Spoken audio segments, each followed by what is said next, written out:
With your ഹാൻഡ്സിലേക്ക് എല്ലാവർക്കും സ്വാഗതം. ഇന്ന് നമുക്ക് റഫിൾ ബട്ടൺ ഹോൾ സ്റ്റിച്ച് എങ്ങനെ ചെയ്യുന്നതെന്ന് നോക്കാം.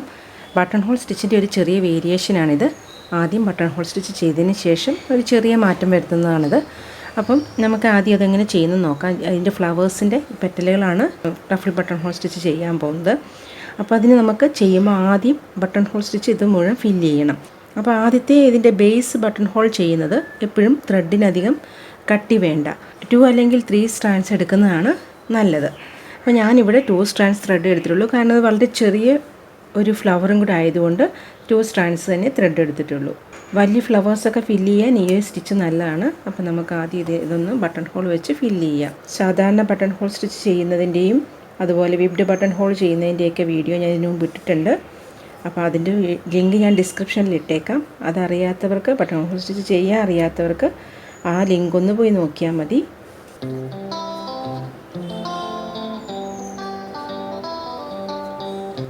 ഇങ്ങനെ ബട്ടൺ ഹോൾ വെച്ച് നമുക്കിത് ഫില്ല് ചെയ്യാം. ഒരുപാട് അടുപ്പിച്ച് ചെയ്യണ്ട, ചെറിയ ഗ്യാപ്പ് ഇട്ടിട്ട് ചെയ്താൽ മതി.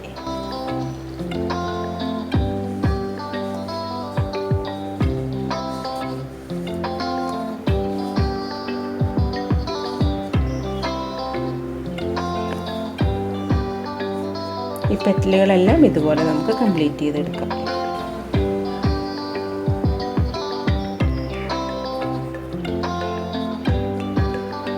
ഇപ്പോൾ നമ്മൾ സാധാ ബട്ടൺ ഹോൾ സ്റ്റിച്ച് തയ്ച്ചു. ഇനി നമുക്ക് റഫിൾ ബട്ടൺ ഹോൾ സ്റ്റിച്ച് ചെയ്യാൻ വേണ്ടിയിട്ട് ഞാനൊരു പിങ്കിൻ്റെ തന്നെ ലൈറ്റ് ഷെയ്ഡ് ത്രെഡ് എടുത്തിട്ടുണ്ട്. അത് ഞാൻ 4 സ്ട്രാൻഡ്സ് എടുത്തിട്ടുണ്ട്. ഇത് 2 സ്ട്രാൻഡ്സ് ആയിരുന്നു എടുത്തത്. ഇത് 4 സ്ട്രാൻഡ്സ് ആണ് എടുക്കുന്നത്. സെയിം ഷെയ്ഡ് വേണമെങ്കിൽ എടുക്കാം, അല്ലെങ്കിൽ വേറെ ഷെയ്ഡ് എടുക്കാം. ഞാനിപ്പോൾ ഒരു ലൈറ്റ് ഷെയ്ഡ് എടുത്തു എന്ന് മാത്രം.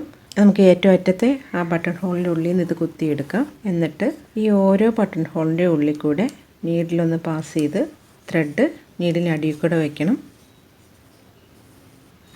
ഇങ്ങനെ വലിച്ചെടുക്കുക. അതായത് നമ്മളൊരു ബട്ടൺ ഹോൾ സ്റ്റിച്ച് തന്നെയാണ് അവിടെ ചെയ്യുന്നത്. ക്ലോത്തിൽ കുത്തണ്ട, നേരെ ഈ ഓരോ ബട്ടൺ ഹോളിൻ്റെ ഇടയിൽ കൂടെ ഇതുപോലെ കോർത്തെടുത്താൽ മതി. ഒരുപാട് ടൈറ്റ് ചെയ്യേണ്ട ആവശ്യമില്ല, കുറച്ച് ലൂസായിട്ടിരിക്കണം.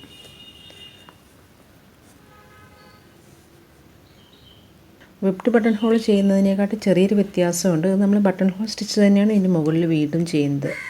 അപ്പോൾ ഈ പെറ്റലിൻ്റെ മുകൾ വശം മാത്രം ഒന്ന് പ്രൊജക്റ്റ് ചെയ്ത് നിൽക്കും, മറ്റത് വളരെ ഫ്ലാറ്റായിട്ട് നിൽക്കുകയും ചെയ്യും. അതുകൊണ്ടാണ് നമ്മൾ ഈ താഴത്തെ അടിയിൽ ചെയ്യുന്ന ബട്ടൺ ഹോളിൽ കുറച്ച് ത്രെഡിട്ട് ചെയ്യുന്നതാണ് ഭംഗിയാവുക. ഇതിപ്പോൾ ഞാൻ ചെറിയ ഫ്ലവറിലാണ് ചെയ്തേക്കുന്നത്. വലിയ ഫ്ലവേഴ്സൊക്കെ ചെയ്യാനും ഈ സ്റ്റിച്ച് നല്ലതാണ്.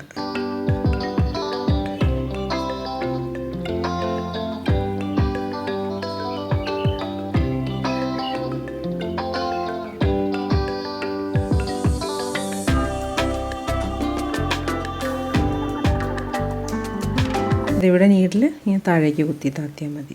ഇങ്ങനെയാണ് സ്റ്റിച്ച് വരുന്നത്. ഒരേ ഷെയ്ഡ് വെച്ച് ചെയ്താലും ഭംഗിയാണ്, സെയിം ഷെയ്ഡ് തന്നെ. അപ്പോൾ ഒരു അതിലിൻ്റെ തുമ്പ് മാത്രം നല്ല വിടർന്ന് നിൽക്കുന്നതായിട്ട് നമുക്ക് തോന്നും. ഇതുപോലെ നമുക്ക് ഈ ബാക്കി ഫ്ലവേഴ്സിൻ്റെയും കൂടെ ചെയ്തെടുക്കാം. ഇനി ഇതിൻ്റെ സെൻറ്ററിൽ നമുക്ക് 2 ഫ്രഞ്ച് നോട്ട് കൊടുക്കാം. ഞാനതിന് യെല്ലോ ത്രെഡ് എടുത്തിരിക്കുന്നത്. 6 സ്ട്രാൻഡ്സ് എടുത്തിട്ടുണ്ട്. ഞാൻ ഒരു തവണ ചുറ്റുന്നുള്ളൂ. ഒരു 2-3 ഫ്രഞ്ച് നോട്ട് കൊടുക്കാനാണ്. ഒറ്റ ഫ്രഞ്ച് നോട്ട് മതിയെങ്കിൽ നമുക്ക് 2-3 തവണ ചുറ്റിയിട്ട് അങ്ങ് തയ്ച്ചാൽ മതി. ഞാനിപ്പോൾ ഒരു 3 ഫ്രഞ്ച് നോട്ടെങ്കിലും കൊടുക്കുന്നുണ്ട്. അതുകൊണ്ട് ഒരു തവണ ചുറ്റിയിട്ട്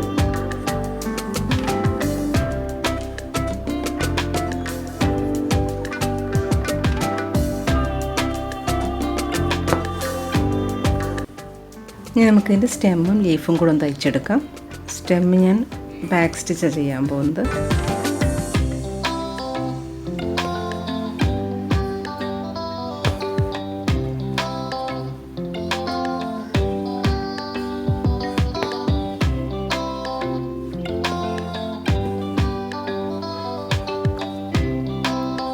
ലീഫ് ഫ്ലൈ സ്റ്റിച്ച് ചെയ്യാം.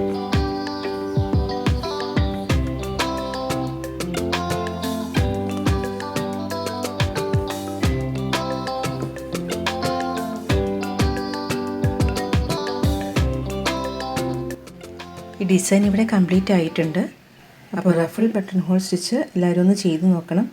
വളരെ ഭംഗിയായിട്ട് ചെയ്തെടുക്കാൻ പറ്റുന്ന, ഫ്ലവേഴ്സിന് ചെയ്തെടുക്കാൻ പറ്റിയ നല്ലൊരു സ്റ്റിച്ചാണ്. അപ്പോൾ ഇന്നത്തെ വീഡിയോ എല്ലാവർക്കും യൂസ്ഫുൾ ആയെന്ന് കരുതുന്നു. ഇഷ്ടപ്പെട്ടാൽ ഒന്ന് ലൈക്ക് ചെയ്യുകയും ചാനൽ ഇഷ്ടപ്പെട്ടാൽ ഒന്ന് സബ്സ്ക്രൈബ് ചെയ്യുകയും ചെയ്യണം. അടുത്ത വീഡിയോയിൽ കാണാം. താങ്ക്